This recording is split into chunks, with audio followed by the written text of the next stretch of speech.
For updates on sports stories across the globe, Aaron Akirijola and Ebi Iyomo join us. Good morning. Yeah, good morning to you, Ayo. Good morning to you, Doctor. And good morning to you, Rufai. Let's get it started today as we've seen things play out in this particular tournament. It's been a tournament of upsets. It's a tournament of intrigues. More importantly, we've seen high-octane football being played, and a lot of giant killing has actually happened at the AFCON 2023 here in Ivory Coast. And long may it continue, because it's turning out to be one of the best tournaments in the history of the round ladder game here on the continent of Africa.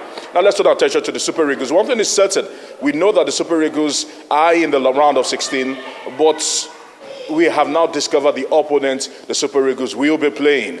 And I must say, it is a familiar opponent, an opponent that we've known and actually had serious issues with when it comes to rivalry in terms of football over the years. The Lions, Cameroon, will be the team we'll be going against on the 27th. As it stands right now, the Indomitable Lions, I'm sure, will be cursing their luck that they will be facing the Super Eagles of Nigeria. Or will they say to themselves that they can actually do it? Because when you look at the stats in the Africa Cup of Nations back in 2019 in Egypt, I was there and we witnessed Ojon Judigallo, a masterclass performance from him, Alexander Iwobi and the like, as they decided to disperse the Indomitable Lions of Cameroon. As a matter of fact, Samuel Eto'o-Fields, the president of Fecafoot at the moment, when the results actually came in, and it was confirmed that the Indomitable Lions were going to be going into the round of 16.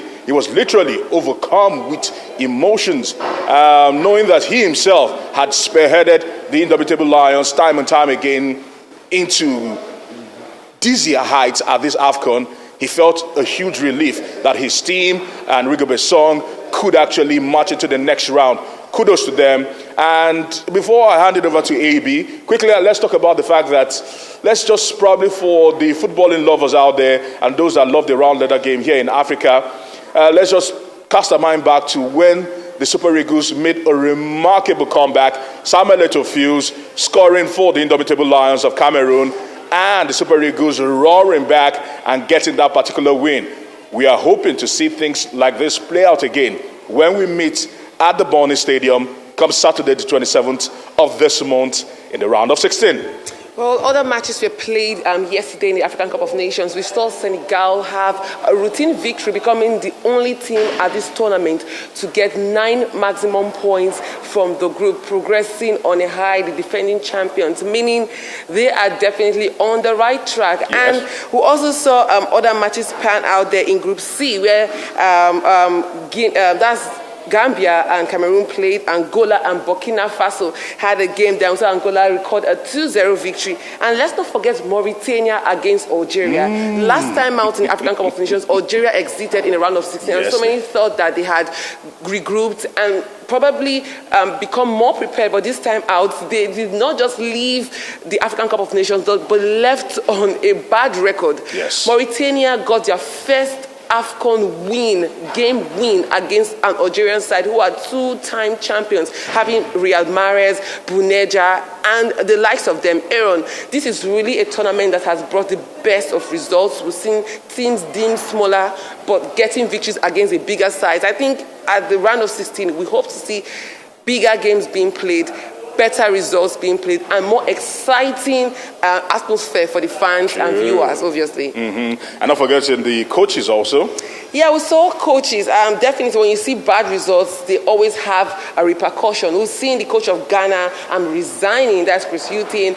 Gambia and also Ivory Coast will be on the line for that. And as Ivory Coast awaits the result of matches for today, which might determine their chances of progressing as one of the best losers to the round of 16 as a host nation. But let's keep our fingers crossed. I think the Ivorians here, who we are so disappointed and frustrated at the results, will be the happiest if they get a victory. If Namibia failed to get a victory, if Zambia also failed to get a victory today. Yes, they are actually teetering on the brink at the moment, keeping fingers crossed, right now praying to several gods with the hope that something of a miracle will happen here in Ivory Coast, because it will be a shame, a huge, huge shame, and also a very, very big blight on their record as hosts not advancing into the next round. A big footballing nation, I must say. Well, some people say Ivory Coast came here to play charity game because I don't think anyone has. They are the only ones, the first host nation to lose by 4 goals to 0. But they should be keeping their fingers crossed. A lot of permutations, Aaron, leading into this last round of group games today. Yeah. Well, thank you very much, Aaron. Thank you, AB. The Ghanaian coach didn't resign. He was relieved of his duties with immediate effect. But on Saturday, will the Super Eagles be able to exact a revenge? 30 years ago, when Cote d'Ivoire hosted the same tournament, it was Cameroon that sent us out of the tournament at the final stage. But maybe we'll be able to get our revenge. Thank you very much. Thank you, Aaron. Thank you.